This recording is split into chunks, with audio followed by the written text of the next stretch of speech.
बिस्मिल्लाहिर्रहमानिर्रहीम। अस्सलाम वालेकुम नाज़रीन, आप देख रहे हैं प्रोग्राम सिटी एट 10 और मैं हूं आपकी मेज़बान अना यूसुफ। उम्मीद है आप सब लोग ठीक ठाक होंगे।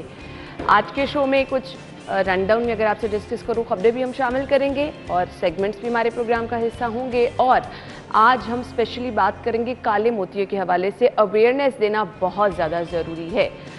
ये मसला बहुत सारे लोगों के साथ हम देख रहे हैं पेश है और बढ़ता भी चला जा रहा है। रीज़न इसकी क्या है, एहतियात क्या है, ये हमने 11:05 पर आगे चल के डिस्कस करना है। आपने हमारे साथ ही रहना है ताकि आप लोगों के लिए जो हम स्पेशल शो प्लान करते हैं, आप लोगों की एहतियात के लिए वो आपके साथ हम शेयर कर सकें।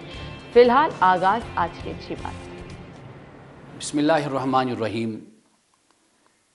आज हम कुछ बात बदगुमानी के हवाले से करना चाहते हैं कि बदगुमानी क्या है। बदगुमानी ये है कि इंसान किसी दूसरे के बारे में वो ख़याल करता है, वो सोचता है कि जिसकी कोई बुनियाद नहीं होती, यानी जिसकी कोई दलील और जिसका कोई सबूत नहीं होता, इसको बदगुमानी कहा जाता है। रसूलुल्लाह सल्लल्लाहु अलैहि वसल्लम ने हमें ये फ़रमाया है कि इय्याकुम वज़्ज़न फ़इन्ना अकज़बुल हदीस, कि तुम ज़न से बचो, इसलिए कि ये ज़न सबसे झूठी बात होती है। यानी इंसान अपने किसी भाई, किसी बहन के बारे में वो ख़याल करता है कि जिसके ख़याल करने का हुक्म या इजाज़त उसे दीन भी नहीं देता। क्यों? इसलिए कि जो वो ख़याल करता है उसकी कोई हकीकत नहीं होती। हमें दीन ये कहता है कि तुम वो बात कहो कि जिस पर तुम्हारे पास सबूत भी हो, तुम्हारे पास दलील भी हो और जिसके कहने का तुम्हें हक भी हो। ये आज की अच्छी बात थी जो कि आपके साथ शेयर की। ये रोज़ाना चीज़ें आपसे डिस्कस करने का मकसद सिर्फ़ और सिर्फ ये होता है कि कहीं ना कहीं अगर आपके जहन में ये चीज़ रह जाए, आप उस पर अमल कर लें, तो ना जाने किसकी वजह से किसको सवाब मिल जाता है। आज की टॉप स्टोरीज क्या हैं। पहली खबर, सियासी ज़लज़ले के झटके जारी हैं। तरीन ग्रुप की परवेज़ इलाही से मुलाकात हुई है।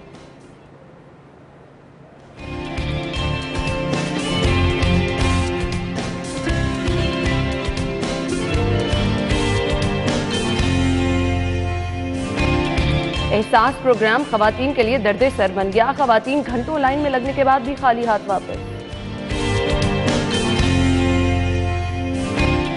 एसी की ठंडी हवा भी जेब पर भारी। डॉलर महंगा होने से इलेक्ट्रॉनिक्स अशिया के नरखों में होशरुबा इजाफा।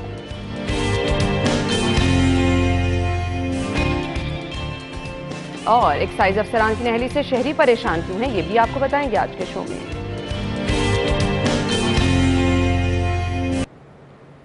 जी नाज़रीन, ये थी आज की टॉप स्टोरीज। हमने खबरों को डिटेल में डिस्कस करना है। स्टूडियो में हमारे साथ हमारे senior reporter, assignment editor Aamir Raza Khan साहब मौजूद हैं। अस्सलाम वालेकुम। वालेकुम अस्सलाम। क्या हाल चाल है आपको? ठीक हूँ, अल्लाह करम है। ये हम जो चेंज करते रहते हैं, कैसा लगता है आपको? मुझे तो अच्छा नहीं लगा। सच्ची बात है कि आज वो मेरे दोस्त अकमल सुमरो नहीं हैं और उनकी तबीयत कुछ नासाज है और सुना है कि गले में कुछ उनके खराश वगैरह है जिसकी वजह से वो नहीं आ पाए। तो वो आप होते हैं तो वो एक पढ़े लिखे इंसान है, उनके साथ ज़रा चिट चैट अच्छी हो जाती है और दिलचस्प रहती है बात उनसे करना। और बाद में प्रोग्राम के बाद भी हम आधा घंटा पौना घंटा जो है इकट्ठे गुजारते हैं और बहुत सारी मालूमात जो हैं इल्मी हवाले से भी और अदबी हवाले से भी वो उनसे हो जाती है। आज नहीं है तो ज़रा कुछ आप उन्हें मिस करें, लेकिन सुमरो साहब गेट वेल सून। तो हम ये चीज़ें एक्सपेरिमेंट करते रहेंगे आगे भी इंशाल्लाह। तो तब्दीली कुछ यहाँ पर भी हुई, तब्दीली कुछ हमें सियासी मंजरनामे पर भी हर गुजरते दिन के साथ नज़र आ रही है। और अब तो जो वर्ड यूज़ किया गया ना, ज़लज़ले के झटके, वाकई वो झटके हैं। तरीन ग्रुप की परवेज़ इलाही से मुलाकात हुई है। ये सियासी हलचल बता रही है, साफ बता रही है कि अब कुछ होने वाला है, कुछ हो चुका है और कुछ होना बाकी है। जी आमिर भाई। जी बिल्कुल। लाहौर जो है, मैंने हमेशा ये मैंने कल एक कॉलम भी लिखा था इसके ऊपर कि लाहौर जो है वो सियासी तहरीक का जो है मरकज़ रहा है हमेशा से। अगर आप इसकी तमाम तहरीकें देखें तो तहरीक पाकिस्तान से लेकर जो है लाहौर इस सियासत का, इस खित्ते की सियासत का मरकज़ रहा। और यही कुछ अब इस तहरीक में जो कि अदम एतमाद की तहरीक है, जो कि अपोजिशन की जानिब से है, उसमें भी यही कुछ जो है वो नज़र आ रहा है कि लाहौर में ही तमाम अहम मीटिंग्स हुई।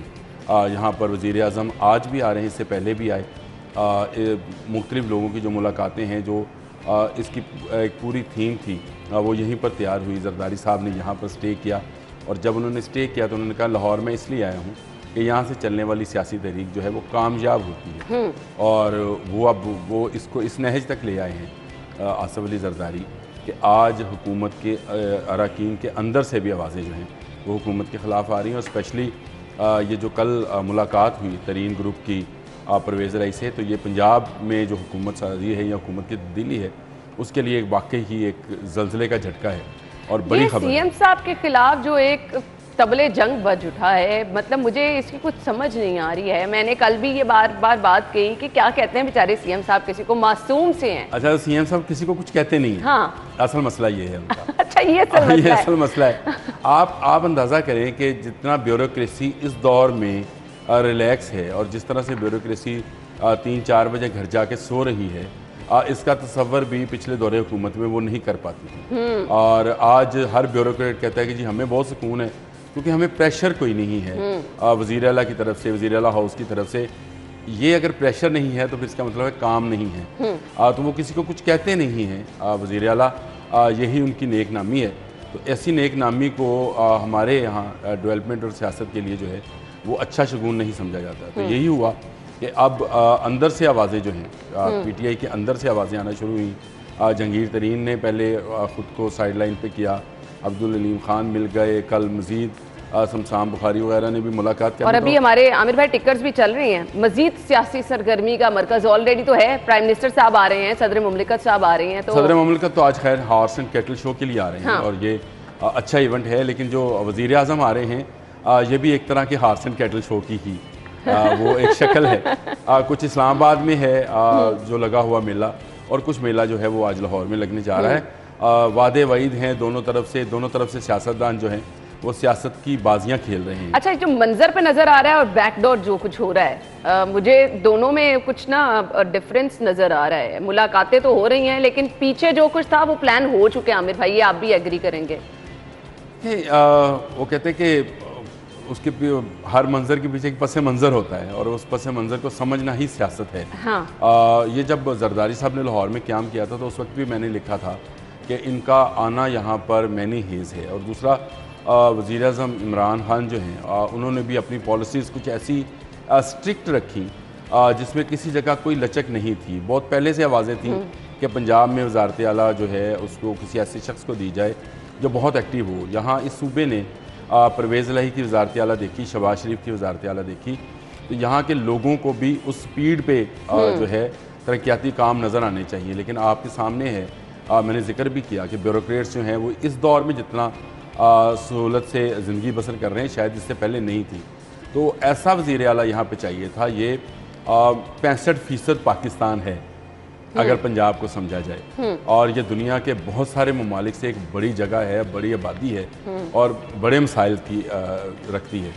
उस पर एक ऐसा वज़ीर आला जो ये कहे कि मैं सीख रहा हूँ, जिसकी अपना कोई विजन ना हो, जिसकी अपने को नज़रियात ना हो, जिसको ब्यूरोक्रेसी को डील करना ना आता हो, उसके लिए नाकामी ही नाकामी। अच्छा, ये नाराज अरकान को जो मनाने का टास्क दिया जाएगा, मुझे खबर को वाइंड अप करने का आयशा कह रही हैं, ये टास्क आपको फुलफिल होता नजर आ रहा है आमिर भाई? देखिए, आपने खुद ही ये बात पहले कह दी कि ये बहुत पहले से तयशुदा प्लान होता है, ये एकदम से नहीं है। अभी मैं कल जनूबी पंजाब के एक MNA हैं, वो कह रहे थे ये मेरी मर्ज़ी का क्योंकि ऐसा लगा इसलिए मैं इस्लामाबाद इमरान खान से मिलने नहीं जाऊँ। देखिए, स्टेक्स कहाँ कहाँ हैं इन अफराद के जो जिनको हम अपना नुमाइंदा समझते हैं, उनके बहुत छोटे छोटे स्टेक्स भी हैं और खुद के बहुत बड़े स्टेक्स हैं।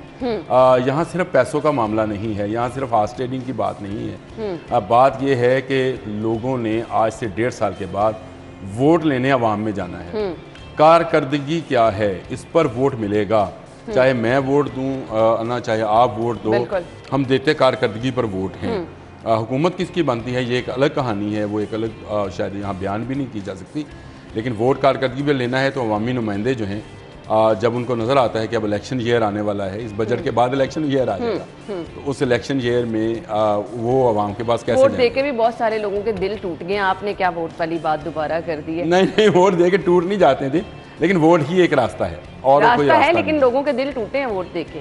नहीं, वो तो है, जो कोई हारेगा, उम्मीदें मतलब पानी फिर गए। हाँ, ये है, जो लोग चाह रहे थे कि पाकिस्तान के ग्रीन पासपोर्ट की इज्जत हुए, और यहाँ पे यूरोपियंस जो हैं वो नौकरियाँ लेने के लिए आएँ, वहाँ पे ख़ुद के लोग जो हैं बेरोज़गार हों, लोगों को खाने पीने की कोई अशिया जो है सस्ते नरखों में ना मिले। जब किसी ने अपनी चीज़ बेचनी होती है ना तो वो एक फैंटेसी वर्ल्ड बना के दिखा देता है, वो दिखाया गया था और उसके बाद जो कुछ हुआ है बस। हम एक ब्रेक ले लेते हैं, एहसास प्रोग्राम की बात करनी है हमने, ब्रेक के बाद आएंगे हमारे साथ में।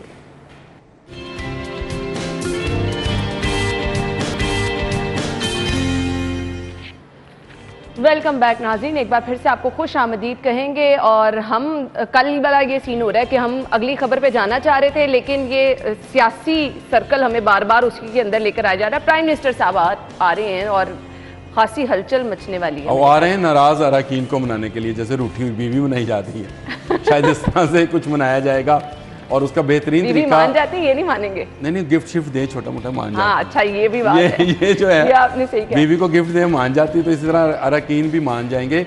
लेकिन इससे भी हटकर एक नई खबर ये भी है जो हम देना भी चाहते हैं कि एक ऑर्डिनेंस लाया जा रहा है जिसकी शुनीद इस वक्त इस्लामाबाद में उसकी गूंज है और उसकी शुनीद जो है वो लाहौर तक पहुँच रही है। उसकी आवाज़। ये ऑर्डिनेंस ये है कि जितने अरकान हैं वो अगर अपनी पार्टी चेंज करेंगे तो उनको वोट का राइट नहीं होगा अदम एतमाद के जरिए। अच्छा, अगर वो करेंगे तो। और लेकिन मेरा ख्याल है कि ये ऑर्डिनेंस फौरी तौर पर चैलेंज हो जाएगा और सुप्रीम कोर्ट इस पर फैसला दे देगी। आप किसी को हक़ राय दही से रोक नहीं सकते हैं। सही।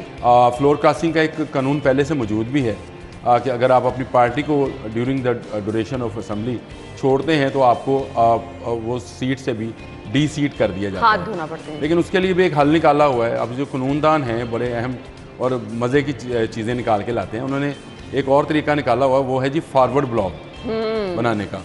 अब फॉरवर्ड ब्लॉक बना के आप स्पीकर को एक दरख्वास्त देते हैं कि जी हम जो हैं बस ये थे ग्रुप जो है वो एक अलग ग्रुप, कोई हम पार्टी चेंज नहीं कर रहे, मैं तरीके इंसाफ या मुस्लिम लीग नून या पाकिस्तान पीपल्स पार्टी का फॉरवर्ड ब्लॉक हूँ, मुझे अलग से सीटें अलॉट कर दी जाए। तो वो उस डी सीट होने से भी बच जाते हैं, लेकिन उसके लिए ग्रुप का होना ज़रूरी है 8, 10, 12 लोगों के। तो ये मेरा ख्याल है कि 18 के करीब लोग जो हैं वो इस वक्त राब्ते में हैं अपोजिशन के, और वो फॉरवर्ड ब्लॉक में जो है फॉरवर्ड ब्लॉक की एक शक्ल बनाकर ये अगर ऑर्डिनेंस आ भी गया, जिसका शायद मशवरा जो है वो हमारे कानूनदानों ने, जो सरकारी कानूनदान उन्होंने दिया होगा और कहा होगा कि ये ऑर्डिनेंस लाएँ ताकि लोग डर जाएँ, डराया जाए। लेकिन मैं अपने खान साहब को और अपने वज़ीर आला को ये मशवरा देना चाहता हूँ कि उसी तरह से मनाएं जिस तरह रूठी बीवी को मनाया जाता है।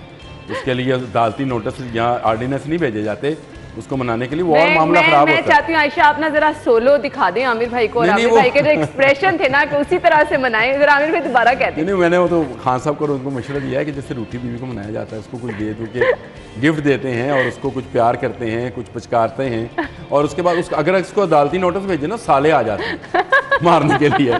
तो खान साहब बीवी की तरह मनाएं ना अरकान को, और आज अगर आप लाहौर में हैं तो इसका फ़ायदा उठाएं और उनकी जितनी आप मिलते और जितना प्यार मोहब्बत से रहें वो बेहतर है। मार्केटाई के मामले में हाँ वो अगर फिर आ गए वो जो जिनको ब्रदर इन लॉ कहा जाता है, हाँ, हालात बिगड़ जाएंगे। हाँ, इसलिए लॉ कहा जाता है ना, हाँ। हालात बिगड़ सकते हैं लेकिन उसको नहीं, लेकिन आपने टिप्स बहुत अच्छी दे दी है, मनाने का तरीका अच्छा बता दिया, और इससे मेरे ख्याल से कुछ सेफ साइड निकल आएगी। ऑर्डिनेंस लाने से जो है ना काम मजीद ख़राब होगा। मैं आपको सच्ची बात बताऊँ, अदालत में मामला चला जाएगा और सुप्रीम कोर्ट किसी को हक़ राय दही से ये नहीं कह सकती कि इसका बुनियादी, हर बंदे का बुनियादी हक़ है जो कि वो कर सकता है। हाँ, वो पार्टी का जो उस पर लेबल है उसके लिए वो एक नया तरीका है, मैंने वो भी आपको बता दिया कि फॉरवर्ड ब्लॉक बनता है। तो ऑर्डिनेंस से होने वाला कुछ नहीं है, ये एक सिर्फ जैसे हम नोटिस भेज देते हैं आईली को, आप शाइन सब भेजते हैं, हाँ, बिल्कुल, तो वो नहीं चलेगा। हाँ, मेरा नहीं ख्याल। बिल्कुल। अच्छा जी, अब है हम हर रोज़ इस सियासी मंजरनामे को डिस्कस कर रहे हैं, हर दिन के साथ जो पेशरफ्त हो रही है वो भी हो रही है, और माशाल्लाह से हमारे सीनियर लोग जो हैं वो सारे अपनी अपनी प्रेडिक्शंस, अपने अपने तज्जिए भी पेश कर रहे हैं। लेकिन जो मैं कह रही हूँ कि सब कुछ आई थिंक सेटल हो चुका है पीछे, उसको हर गुजरते दिन के साथ एक एक वो कहते हैं ना लेयर को मंजर आम पर लेकर आया जा रहा है। तो उसके लिए सभी को इंतजार करने, आप भी करें, हम भी करेंगे। अब कल की पेशरफ्त क्या है वो हम कल के शो में डिस्कस करेंगे। अब आ जाते हैं एहसास प्रोग्राम खवातीन के लिए दर्द सर बन गया। नाम है एहसास, लेकिन दर्द सर कैसे बन गया? खवातीन घंटों लाइन में लगने के बाद भी खाली हाथ वापस जा रही हैं।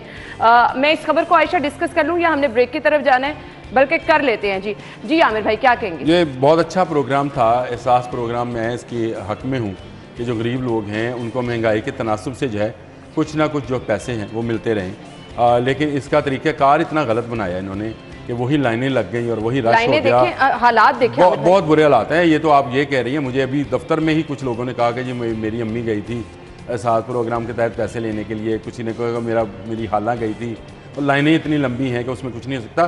गवर्नमेंट सिर्फ अपनी प्रोजेक्शन चाहती थी। अगर प्रोजेक्शन ना चाह रही होती तो जिस तरह से बेनज़ीर इनकम सपोर्ट प्रोग्राम था, बहुत उसके तहत वो आपके अकाउंट में आते थे पैसे, हाँ, आप ATM से जाके निकलवा लेते हैं। वो बेहतरीन तरीका था। लेकिन गवर्नमेंट क्योंकि चाहती थी कि बैनर्स लगें एहसास प्रोग्राम के तहत, यहाँ पैसे लोगों को, फिर गवर्नमेंट के एजेंट्स उसके दरमियान में घूम फिर रहे होते हैं कि देखा जी आपको जी 12,000 मिला जी, आपका इमरान खान साहब ने बहुत अच्छा काम किया, या बुज़दार साहब ने बहुत अच्छा काम किया, वज़ीर ख़ज़ाना ने बहुत अच्छा काम किया। अगर आप उसी तरह बेनज़ीर इनकम सपोर्ट प्रोग्राम जिसका नवाज शरीफ ने भी जारी रखा, उसी में मज़ीद गरीब लोगों को जो गुर्बत से भी नीचे की सतह के लोग हैं, उनको अगर आप सपोर्ट करना चाहते हो तो कर सकते थे बैंक्स के ज़रिए, डाक खानों के ज़रिए। आज क्योंकि जहाँ बैंक नहीं है वहाँ डाक खाना ज़रूर मौजूद है, तो आप कर सकते थे यूनियन काउंसिल्स के ज़रिए, लेकिन आपने नहीं किया।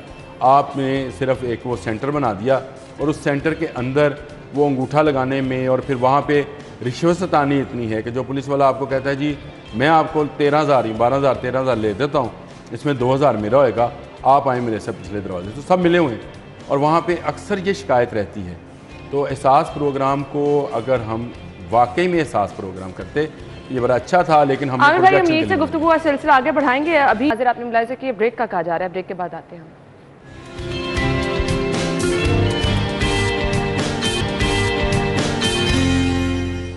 स्टूडियो में आपको एक बार फिर से खुश आमदीद कहेंगे। प्रोग्राम के बिल्कुल आगाज़ में मैंने आपको कहा था कि जी हमने 11:05 पर बहुत ही अहम टॉपिक डिस्कस करना है, जिसके बारे में मैंने आपको बताया भी था। जी 7 से 12 मार्च तक बैनुल अक़वामी ग्लूकोमा गाही हफ्ता मनाया जाता है, जिसे आम फहम जुबान में हम काला मोतिया कहते हैं। हर दूसरा बंदा जो है वो हमें परेशान नज़र आ रहा है।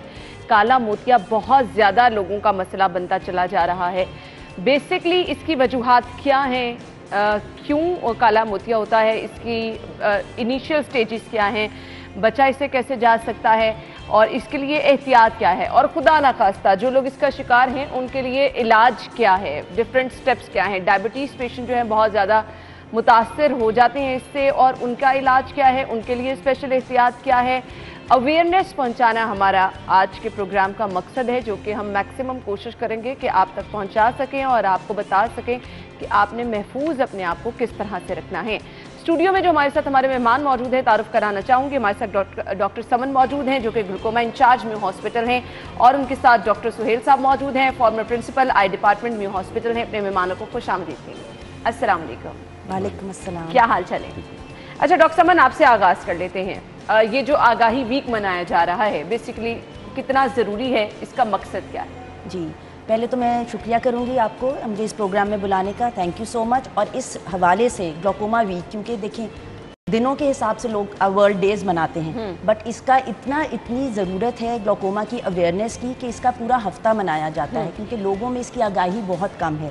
तो इस वजह से भी मैं आपका एक डबल शुक्रिया करूंगी, क्योंकि आप लोगों ने हमें एक प्लेटफॉर्म दिया कि लोगों तक, जो मेयों तक हमारे पास मरीज़ आ जाते हैं सरकारी अस्पताल, हम उनको तो इस बीमारी के बारे में, बट आम पब्लिक के लिए ये बहुत एक अच्छी अपॉर्चुनिटी है जो कि हमें आपके थ्रू मिल रही है। थैंक यू जी, आपके वक्त का भी शुक्रिया कि आप टाइम निकाल के आई हैं और लोगों को अवेयर कर रही हैं। अच्छा, जिस हिसाब से आपने बात की, बिल्कुल आपने सही कहा कि ये बहुत ज़्यादा इस काले मोतिये में मुब्तला लोगों की तादाद बढ़ती चली जा रही है, और स्टैट्स बताते हैं कि इसकी तादाद डबल हो जाएगी मतलब अल्लाह ना करे 2040 तक ये तादाद ग्लूकोमा के मरीज़ों की डबल हो सकती है। और 50% ऐसे लोग हैं जो कि अभी तक डायग्नोज, जिनकी तशखीस ही नहीं हो पाई, वो इसी वजह से है क्योंकि उनको पता ही नहीं चलता।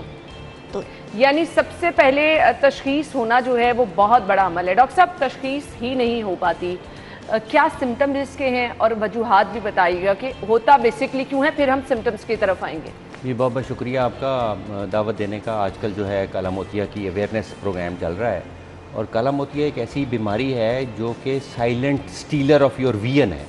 ये आहिस्ता आहिस्ता आपकी नज़र को खा जाती है, और मरीज़ को उस वक्त पता लगता है जब वो टोटली ब्लाइंड हो जाता है। और ये प्रोसेस जो है ये तकरीबन कोई ये ओवरनाइट नहीं होता, ये 15 से 20 साल के दरमियान में चल रहा होता है। अच्छा। और इसका इलाज उसी वक्त मुमकिन है कि जब ये 15 से 20 साल पहले आप उसको स्टार्ट में ही पिक कर लें। सही। वहाँ पर डॉक्टर जो है वो दे आर कॉम्पिटेंट एनफ कि भी वो उस वक्त उसको रोक सकते हैं ब्लाइंड होने से। अच्छा डॉक्टर साहब, बेसिकली मैंने पहले डिस्कस ये करना है क्योंकि मकसद हमारा अवेयरनेस है, तो इसकी वजूहात बता दीजिएगा। इसकी वजूहात ये होती है कि हमारी एक आंख होती है, it is just like a football. उसके अंदर एक फ्लूइड होता है और वो फ्लूइड अंदर पैदा भी हो रहा होता है और उसकी ड्रेनेज जो है वो बाहर हो रही होती है। ठीक है। अब उसमें ज़्यादातर जो प्रॉब्लम होती है उसकी ड्रेनेज में प्रॉब्लम होती है। आंख के कुछ सीव्स हैं, सुराख हैं, वो तंग हो जाते हैं, हार्ड हो जाते हैं, जिसकी वजह से वो पानी अंदर का जो है ना वो बाहर निकलने में जो है ना रुकावट महसूस करता है। इसकी वजह से आई बॉल का प्रेशर बढ़ जाता है। जब आई बॉल का प्रेशर बढ़ता है तो आंखों के अंदर बड़ी नाजुक नसें होती हैं। वो नसों के ऊपर कंटिन्यूअसली जब प्रेशर पड़ा रहे तो वो नसें जो हैं वो डेड हो जाती हैं। अच्छा डॉक्टर साहब, इसके दौरान हमें कोई इचिंग, कुछ ऐसा आंखों में भारीपन महसूस नहीं होता? मरीज को कोई, इसको दो चीज़ें होती हैं, एक सिम्टम होती है, एक साइन होती है। सिम्टम वो होती है जो मरीज महसूस करता है कि जी मुझे इचिंग हो रही है, मुझे वाटरिंग हो रही है, मुझे कम नज़र आ रहा है, तो सिम्टम्स इसके कोई नहीं है। ठीक है। मरीज़ को नहीं पता लगता, मरीज़ को एट दी एंड पता लगता है जब उसको वो बहुत ज़्यादा ब्लाइंडनेस, जब वो 20 साल के बाद, 15 साल के बाद उसको ब्लाइंडनेस जब होगी, उस वक्त वो कहेगा कि जी मुझे ड्राइविंग में प्रॉब्लम आती है, मुझे देखने में प्रॉब्लम आती है। और उसमें एक बड़ी एक फिनोमिना है इसके अंदर, काला मोतिया के अंदर, कि जो आपकी जो नियर है, विजन है, वो बाहर से कम होना शुरू होती है और एट दी एंड जब हम सामने देख रहे होते हैं तो सामने बिल्कुल सही नज़र आ रहा होता है, लेकिन एट दी एंड जब ये शट डाउन होता है तो उस वक्त फिर मरीज़ को पता लगता है। आम दूसरी बीमारियां हैं उसमें सेंटर की विजन सबसे पहले मुतासर होती है, तो मरीज़ को फ़ौरन पता लग जाता है कि मुझे आज सही नज़र नहीं आ रहा, तो वो फिर फ़ौरन डॉक्टर से रब्ता करता है। लेकिन ये एक ऐसी बीमारी है कि जिसकी विजन जो है वो बाहर से ख़त्म होती है पहले। ठीक है, ये तो वजूहात। सिम्टम्स इसके कुछ चीदा बताएं, अगर लोग कुछ ऐसा फील कर रहे हैं तो उन्हें अपने आई स्पेशलिस्ट के पास जाना चाहिए। इब्तदाई, आप जैसे कि डॉक्टर सुहेल ने बताया, इब्तदाई मराहिल में तो इसके कोई सिम्टम्स नहीं होते, पेशेंट को तो पता ही नहीं चलता, इसीलिए इसको साइलेंट किलर ऑफ विजन कहते हैं कि शुरू में उसको महसूस भी नहीं हो। इसीलिए इसका इलाज जब तक आप डॉक्टर से पास मायना कराने नहीं जाएंगे, इलाज शुरू नहीं हो सकता, ना मरीज़ को ही पता चल सकता है कि मुझे ग्लोकोमा है। अच्छा, अब इसका आपने कहा कि एज सच कोई सिम्टम नहीं है, तो एक नॉर्मल इंसान को भी मेरे ख्याल से फिर टाइम टू टाइम अपना आई चेकअप कराना चाहिए। एग्जैक्टली, यही इसी बात पे हम आना चाह रहे हैं कि अवेयरनेस का मकसद ही ये है कि अपनी आंखों से प्यार कीजिए और अपनी आंखों का मायना बाकायदगी से कराइए। 40 साल से ज़ायद उम्र के लोग अपनी आंखों का मायना ज़रूर हर सालाना तौर पे कराएं, और उसमें मायने में आंखों का प्रेशर, पर्दे का मायना और कुछ टेस्ट्स होते हैं जो अगर डॉक्टर समझेगा तो वो कराएगा, जो स्पेसिफिक ग्लोकोमा काले मोतिये के लिए हैं। फिर जिन खानदानों में काला मोतिया है पहले से ऑलरेडी, उनके यानी जेनेटिक भी होता है। एग्जैक्टली, जेनेटिक्स इसका बहुत इंपॉर्टेंट रोल है।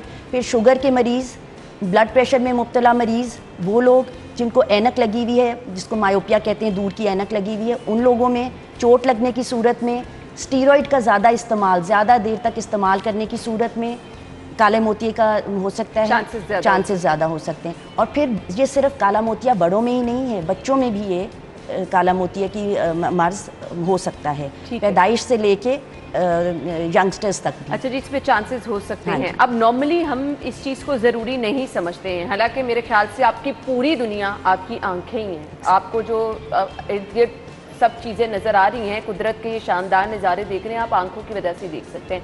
डॉक्टर साहब, कुछ टाइम फ्रेम रिकमेंड करना चाहेंगे, क्योंकि हम तो कह रहे हैं इसकी कोई एज सच सिम्टम्स नहीं है, तो कितनी देर बाद आंखों का मुआयना हमें स्पेशली जाके करवाना चाहिए? अच्छा, सिम्टम्स में अभी हमने बात की, मैंने भी और डॉक्टर समन ने भी, कि इसकी अलामात कोई नहीं है, लेकिन बहुत बारीकी में अगर हम जाएँ तो इसकी दो अलामात मैं बता देता हूँ, लेकिन ये हर एक को होता नहीं है। मरीज़ अगर रात को अंधेरे में अपने मोहल्ले में या गली में वॉक कर रहा है और अंधेरे में कहीं एक बल्ब जल रहा है, तो वो बल्ब के इर्द गिर्द उसको हेलोज नज़र आते हैं, रंग बिरंगे। ये एक बड़ा पेक्यूलियर सा सिम्टम है जो मरीज़ आके बाज़-औक़ात, लेकिन ये मरीज़ बाज़-औक़ात हमें बहुत ज़्यादा कुरेदने से और पूछने से पता लगता है। अगर ऐसी कोई सिचुएशन होती है तो इसका मतलब ये है कि वो काला मोतिया की अलामत हो सकती है। ऐसी बात।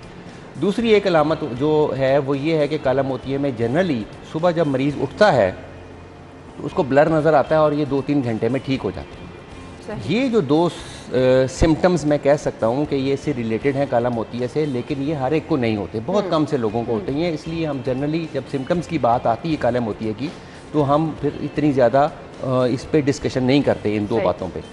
बाकी आपने ये बताया, दूसरा सवाल आपने जो पूछा था कि इससे बचा कैसे जा सकता है। एक्चुअली ये जो बीमारी है ये आपके कोई रोज़ाना के मामूलात से मुतल्लिक नहीं है कि जो हम आपको कह सकेंगे कि ये काम अगर ना करें तो काला मोतिया से बच जाए। ये ज़्यादातर इसकी जो बेसिस है वो जेनेटिक्स है। ठीक है, जेनेटिक्स है, और कुछ बीमारियां, दवाइयां आप इस्तेमाल करते हैं उसकी वजह से हो सकती है। ये पैदाइशी भी हो सकती है। और जो आपने देखा होगा बाज़ वक़्त बच्चे होते हैं वो मोटी मोटी आंखों के साथ होते हैं, तो वो मोटी आंखें जो हैं, इतनी मोटी आंखें भी अच्छी नहीं होती। वो खूबसूरत आंखें, वो खूबसूरती में नहीं आता, वो एक बीमारी हो सकती है। और इसमें जो सबसे पहले तो ये है कि जब बच्चा पैदा होता है तो हमारे यहाँ हेल्थ सिस्टम में ऐसे है कि जो हमारी जो ऑब्स्टेटिक्स की जो स्टाफ नर्सेज हैं उनको ये ट्रेनिंग दी जाती है कि वो हर पूरी बॉडी का एग्जामिनेशन जनरली उनको सिखाया जाता है, जिसमें आंखों का भी उनको एग्जामिनेशन दिखाया जाता है। अगर उनको कोई शक हो या कुछ हो तो वो उसी वक्त ही ऑप्थेल्मोलॉजिस्ट को रेफ़र कर देते हैं। उसके बाद जो दूसरी इंपॉर्टेंट बात है वो ये है कि जिनकी फैमिली हिस्ट्री में ग्लाकोमा है उनको वो अपने बच्चों को शुरू से ही उनको एवरी ईयर या एवरी 5 ईयर्स उनको एग्जामिनेशन करवाते रहें एक ऑप्थेल्मोलॉजिस्ट से। दूसरी बात यह है कि एट द एज ऑफ 40 हर पेशेंट को अपना कंप्लीट आई चेकअप करवाना चाहिए। हाँ, दैट इज़ माय पॉइंट। इस पे हमने डिटेल में बात करनी है, किस एज ग्रुप में ज़रूरी है कि आपने अपने आंखों का मुआयना है। फिर हमारे यहाँ डस्ट है, स्मॉग है, जिन लोगों का बाहर एक्सपोजर बहुत ज़्यादा रहता है, या हमारी तरह जो लोग लाइट्स में काम करते हैं, या जो लोग आउटडोर जिनका है, उनके के लिए क्या क्या रिकमेंडेशन है, कितनी देर बाद उनको अपनी आंखों का मुआयना कराना है, बात करेंगे। इस पर हम ब्रेक की तरफ जाना है, वापस आते हैं ब्रेक के बाद।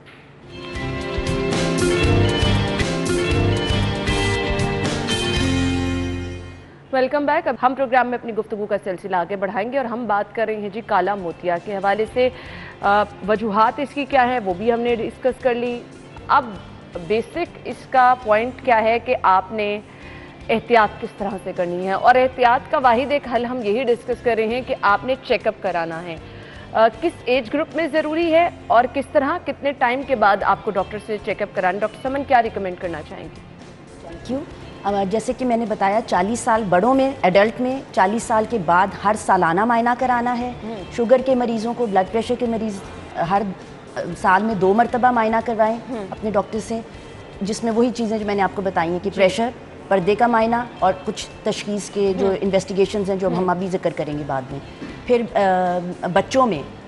बच्चों में जो पैदाइश से लेके फ़ौरन पैदाइश के बाद बच्चों का मायना कराना चाहिए। फिर प्री स्कूल एज यानी कि स्कूल जाने से पहले बच्चों का 2 से 2.5 साल की उम्र में मायना करवाएं। ठीक है। फिर 5 साल के बच्चों का मायना होना चाहिए, और हर साल फिर जिन बच्चों को ऐनक लगी है उनका मायना हर 6 माह बाद ज़रूरी है कराना। सही, तो ये वो चीज़ें हैं जिनको आपने फॉलो करना है। डॉक्टर साहब एक पॉइंट है, लोग बड़ा परेशान हो जाते हैं, एक डॉक्टर के पास जा रहे हैं, वो कह रहे हैं कि जी ये काला मोतिया है, दूसरा कह रहे नहीं हो सकता। इस पे जो पेशेंट बेचारा है उसको क्या करना चाहिए?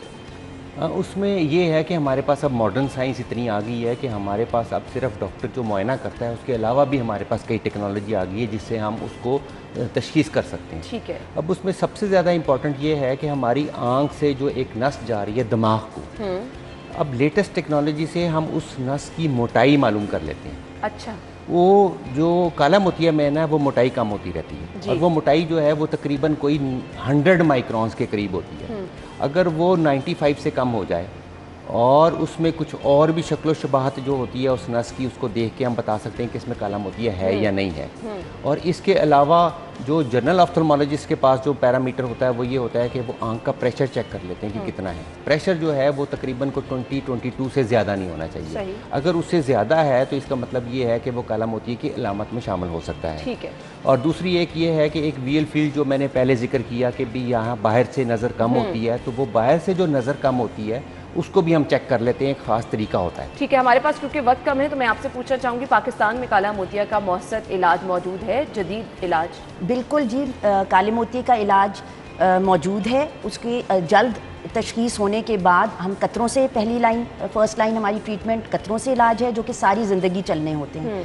और डॉक्टर जब महसूस करता है तो उसके लेज़र या सर्जरी का भी इलाज मौजूद है। लेकिन इसके लिए ज़रूरी, सबसे ज़रूरी जो आपके प्रोग्राम के थ्रू मैं ये मैसेज देना चाहती हूँ कि लोगों को अपने मायने के लिए जल्द आएँ और बर वक्त तशखीस हो जाए इसकी, और जो इलाज है वो सारी ज़िंदगी चलता है, और उस पर ज़रूर फोकस करें कि अपने डॉक्टर से राब्ते में ठीक है डॉक्टर साहब, कॉम्प्लिकेशंस क्या हो सकती हैं अगर आप इस चीज़ को नज़रअंदाज कर देते हैं? नज़रअंदाज तो वो सबसे पहले जो है कि नज़र ख़त्म हो जाती है, और ये नज़र जो है इरिकवर है, पहले जो हम रिकवर नहीं कर सकते। अच्छा। सबसे बड़ी इसमें सफ़ेद मोती, आपने बीमारी सुनी होगी, सफ़ेद मोती का ऑपरेशन हो जाता है, पेशेंट 100% रिकवर हो जाता है, आखिरी लाइन तक पड़ लेता है। लेकिन इसमें जो डैमेज हो रहा है वो नसों को, वो हम रिकवर नहीं कर सकते। इसमें दो तरह की होती हैं, तीन तरह की नसें होती हैं। एक तो ये जो हेल्दी काम कर रही हैं, एक जो बिल्कुल डेड हो चुकी हैं, एक वो जो दरमियान में होती हैं जो डेड हो रही होती हैं। तो हमारा ये काम होता है कि हम वो जो डेड हो रही होती हैं उनको हम रोक लें, ताकि जितना नुकसान हो चुका है उससे आगे नुकसान ना हो। सही सही। तो ये नाज़रीन एहतियात है जो कि आपने करनी है। जहाँ तक रहेगी बात के इलाज मौजूद है वो भी हमने आपके साथ डिस्कस कर दिया। कॉम्प्लिकेशंस की सूरत में इस पे कोई दो राय नहीं है कि आपकी विजन मुकम्मल तौर पर मुतासिर हो जाती है, और उसकी वापसी भी जैसा कि डॉक्टर साहब ने बताया कि मुमकिन नहीं रहती है। तो आप अपनी रूटीन बना ले कि आपने अपनी आंखों का मुआयना जो है वो करवाते रहना है, जो टाइम रिकमेंड किया है उसके अकॉर्डिंग। तो मैक्सिमम चीज़ें आपके साथ डिस्कस करने का मकसद क्या था कि आप लोग गौर करें, जायज़ा लें और एहतियात करें, क्योंकि आंखें हैं तभी सब कुछ है। थैंक यू सो मच, बहुत बहुत शुक्रिया आप लोगों के वक्त के लिए। नाज़रीन एक ब्रेक लेते हैं, ब्रेक के बाद ज्वाइन करेंगे हमारे साथ।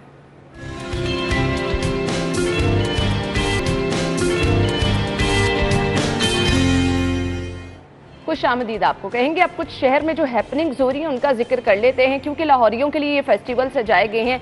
अगर हम बात करें जश्न बहारा फेस्टिवल की, या फिर बात करें हॉर्स एंड कैटल शो की, जिसका बाकायदा तौर पर सदर साहब ने इफ्तिताह भी कर दिया है, तो उसकी तरफ भी जाएंगे। लेकिन अभी हमने आपको लिए चलना है जेलानी पार्क, जहाँ पर जी जश्न बहारा फेस्टिवल ज़बरदस्त तरीके से सजाया गया है। लाहौरिये जा भी रहे हैं, ऑल्दो अभी स्कूल कॉलेजेस का टाइम है, एज सच इतना रश नहीं होगा, लेकिन जैसे ही लोग फारिग होते हैं शाम के टाइम हम देखते हैं लाहौरियों की एक बड़ी तादाद जो है वो जश्न बहारा फेस्टिवल के लिए हमें जेलानी पार्क का रुख करते नजर आती है। अब हॉर्स एंड कैटल शो भी है आज से, तो हम आपको दोनों मनाजिर दिखा देंगे। डिसाइड आपने करना है कि आपने जाना कहाँ पर है। पहले हम चलते हैं फरीहा की तरफ, जो कि इस वक्त जेलानी पार्क में मौजूद हैं। जी फरीहा, बताइएगा, आप जेलानी पार्क में मौजूद है, जश्न बहारा फेस्टिवल में क्या क्या चीज़ें स्पेशल आपको नज़र आ रही हैं? दूसरा, मौसम भी हमें कुछ तब्दीली की तरफ नज़र आ रहा है, वेदर कैसा है और फेस्टिवल कैसा है, दोनों बता दीजिए।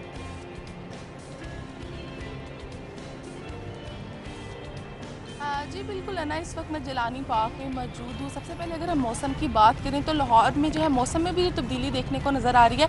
महकमा मौसमियात के मुताबिक शहर का जो मौजूदा दर्जा हरारत है वो 18 डिग्री सेंटीग्रेड रिकॉर्ड किया जा रहा है। मौसम में जो है हल्की जो है धूप भी निकली हुई है, गर्मी भी जो है वो थोड़ी थोड़ी बढ़ती हुई दिखाई दे रही है, लेकिन अभी जो है गर्मी वो प्रॉपर स्टार्ट नहीं हुई, हवा भी चल रही है, जिससे जो शहरी जो है मौसम को भी इंजॉय करते हुए दिखाई दे रहे हैं। और साथ ही साथ जो है जेलानी पार्क में जो है जश्न बहारा का जो है वो मेला भी सजाया गया है। हर साल जो है सर्दी के इख्तिताम पर और मौसम में बहार को जो है खुश आमदीद कहने के लिए PHA की जानिब से इस मेले का इनेकाद किया जाता है। इस साल भी जो है 1 मार्च को इस मेला सजाया गया, जिसमें शहरियों की जो है 10वां रोज़ और शहरियों की जो खासी बड़ी तादाद जो है मेला देखने के लिए आ रही है। अभी हालांकि सुबह का टाइम है, लेकिन अभी से जो है शहरियों की आमदरफ्त का जो सिलसिला जो है यहाँ पे शुरू हो चुका है। शहरियों की तफरीह के लिए यहाँ पे PHA की जानिब से रोज़ाना की बुनियाद पर मुख्तलिफ प्रोग्राम्स का भी इनेकाद किया जा रहा है, चाहे वो बर्ड शो हो, बाहर का मुशायरा हो, या आलमी खवातीन के हवाले से भी प्रोग्राम्स का इनेकाद किया जाए। शहरियों की तफरीह के लिए लाहौरी जो है ख्वाबों के भी शौकीन होते हैं। तो यहाँ पे आपके बड़ा जबरदस्त सा मंजर नजर आ रहा है, एक वो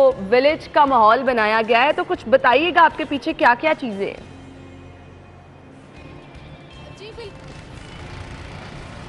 जी बिल्कुल, आप मेरे कम में देख सकते हैं यहाँ पे पूरा दही माहौल दिया गया है। लाहौर में रहते हुए शहरियों को जो है गांव की सकाफत से जो है रोशनास कराने के लिए आप देख सकते हैं चारपाइयाँ भी हैं, और यहाँ पे मुख्तलिफ फूड स्टॉल्स लगाए गए हैं, जिसमें पंजाब, इसमें तो आपको तो हमारी सकाफत के तमाम रंग जो है वो दिखाई देते नज़र आ रहे हैं। यहाँ पे फूड की अगर हम बात करें तो यहाँ पे सरसों का साग है, मक्के की रोटी है, गन्ने का जूस भी यहाँ पे अवेलेबल है। शहरी जो है खासे इंजॉय करते हुए दिखाई दे रहे हैं। जबकि इसके अलावा अगर आप दूसरी साइड पर मेरा कैमरामैन आपको दिखा सकते हैं, यहाँ पे बहुत सारे जो है सकाफती जो है स्टॉल्स भी लगाए गए हैं, जिसके अंदर मुख्तलिफ किस्म के मलबूसात भी हैं, ज्वेलरी भी है, और भी काफ़ी ज़्यादा जो है स्टॉल्स लगाए गए जो शहरी हैं वो इंजॉय करते हुए दिखाई देते हैं। शहरियों का कहना है कि कोरोना की वजह से 2 साल बिल्कुल घर में बैठ गए थे और इस तरह की जो एक्टिविटीज़ हैं वो लाहौरियों के लिए जो है वो खासी खुश आइंदा। यहाँ पे ना सिर्फ लाहौरी जो है बल्कि दूसरे शहरों से भी जो लोग हैं जश्न बहारा का जो है मेला देखने के लिए आ रही हैं, और ये मेला जो है वो 31 मार्च तक जो है वो जारी और सारी रहेगा। जी ठीक है, बहुत शुक्रिया फरिया हमारे साथ मौज में बता रही थी जश्न बहारा फेस्टिवल के हवाले से।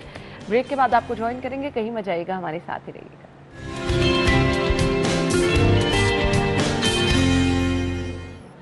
ब्रेक के बाद आपको एक बार फिर से शो में खुशामदीद कहेंगे, और ब्रेक से पहले हमने आपको दिखाया जश्न बहारा मेले के फेस्टिवल, और इसके बाद अगर आप जश्न बहारा मेले में नहीं जाना चाह रहे या जा चुके हैं तो आप जा सकते हैं जी। हॉर्स एंड कैटल शो का आज से बाकायदा आगाज हो चुका है। सदर मुमलिकत डॉक्टर आरिफ अलवी ने बाकायदा तौर पर इसका इफ्तिताह भी कर दिया है। तो फोर्ट्रेस स्टेडियम में ये मेला सजा है, कुछ इसके मनाजिर आपको दिखाते हैं, फिर आपको बताएंगे कि इसमें क्या क्या चीज़ें शामिल हैं। जी तो नाज़रीन, हॉर्स एंड कैटल शो में क्या क्या होगा मैं आपको बता देती हूँ। अगर आप देखना चाहते हैं पूरे पाकिस्तान से लाए गए नायाब जानवर तो आप यहाँ पे जा सकते हैं। ये जो है मेला सजाया जा रहा है। घुड़ डांस यहाँ पर होगा, नायाब नस्ल के घोड़े भी यहाँ पर लाए जाएंगे, मुख्तलिफ करतब दिखाए जाएंगे, आप देख सकते हैं। स्कूल्स के जो स्टूडेंट्स हैं वो यहाँ पर पहुँच चुके हैं, बाकायदा तौर पर इसका इफ्तिताह भी हो चुका है। टेंट पैकिंग के ज़बरदस्त से मुकाबले यहाँ पर होने जा रहे हैं। बहुत सारे लोगों ने ज़बरदस्त किस्म के अपने फ्रॉड्स बनाए जो कि यहाँ पे लेकर आएंगे। तो अगर आप इस ज़बरदस्त किस्म के मेले को देखना चाह रहे हैं, आप फोर्ट्रेस स्टेडियम जा सकते हैं। बाकायदा तौर पर हॉर्स एंड कैटल शो इफ्तिताह भी हो चुका है, इसके मनाजिर भी आपके सामने हैं। वीकेंड आप यहाँ पर जा सकते हैं, या वैसे भी अभी भी आप प्लान कर सकते हैं, जा सकते हैं। जश्न बहारा मेले के मनाजिर भी आपको दिखाएंगे, हमने हॉर्स एंड कैटल शो के भी दिखाए हैं। अगर ये दोनों देख चुके हैं आप और इसके अलावा आप कुछ और प्लान करना चाह रहे हैं, आप अपना बहुत ख्याल रखिएगा। आपसे कल मुलाकात होगी सेम टाइम पर। इजाज़त दीजिए, अल्लाह हाफ़िज़।